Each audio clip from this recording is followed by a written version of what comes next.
আসসালামু আলাইকুম দর্শক, দেখতেই পাচ্ছেন আমরা এখন আজকে অনেক উলামা একরাম এখানে আসছে। আমরা এখন আছি যে পাহাড়ের উপরে, অর্থাৎ তিনটা পাথরের উপরে আমরা এখানে আছি।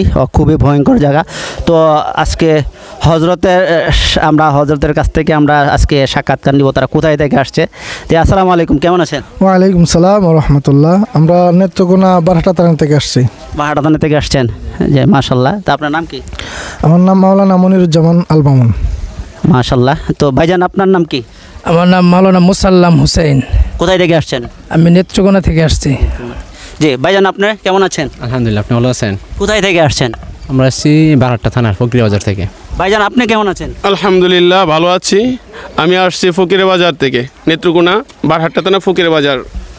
মাশাল্লাহ, আমরা এখানে দর্শকদেরকে দেখতে পাচ্ছি, এক একজন, কেউ বারহাট্টা, কেউ নেত্রকোনা, কেউ মোহনগঞ্জ, বিভিন্ন জায়গা থেকে আসছে। তো আজকে আমরা এখানে আছি যে ওয়াল জিবালা আওতাদা, যে আল্লাহ আল্লাহ তাআলা পাহাড় সৃষ্টি করে এবং পৃথিবীটাকে, আসমানটাকে পেরাগের মাধ্যমে পাহাড়ের দ্বারাতে আটকায় রাখছে। তে আজকে আমরা আরেকজন উলামা একরাম, ওনার কাছ থেকে আমরা আজকে সেই কোরআন থেকে তেলাওয়াত শুনবো। আসুন আমরা তার তেলাওয়াত শুনি। যে ভাইজান, আপনি কেমন আছেন? আলহামদুলিল্লাহ, ভালো আছি। আপনার নাম কি?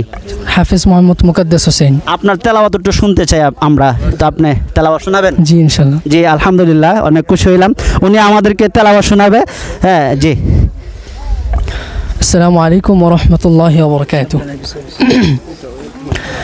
أعوذ بالله من الشيطان الرجيم.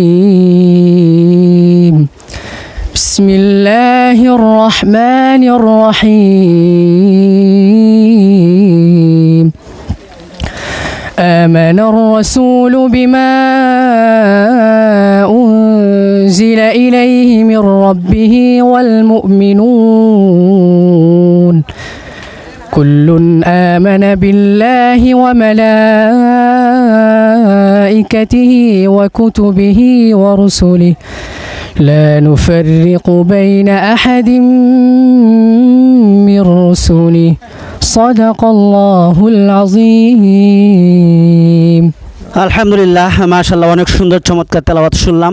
প্রিয় দর্শক, আপনারা অবশ্যই আমাদের ভিডিওটা দেখবেন এবং আমাদের চ্যানেলটা সবাই সাবস্ক্রাইব করে রাখবেন, নূরে মদিনা ইসলামিক মিডিয়া, এবং আমাদের যে পেজটা মানুষের জন্য, সবাই আমাদের পেজটা ফলো দিয়ে রাখবেন এবং সবাই পেজের মধ্যে সাবস্ক্রাইব করবেন এবং সবার কাছে দোয়া চাই, আমাদের জন্য দোয়া করবেন, আমরাও আপনাদের জন্য দোয়া করি। সবাইকে আল্লাহ তাআলা ভালো রাখুক, সুস্থ রাখুক। আসসালামু আলাইকুম ওয়া রাহমাতুল্লাহি ওয়া বারাকাতুহু।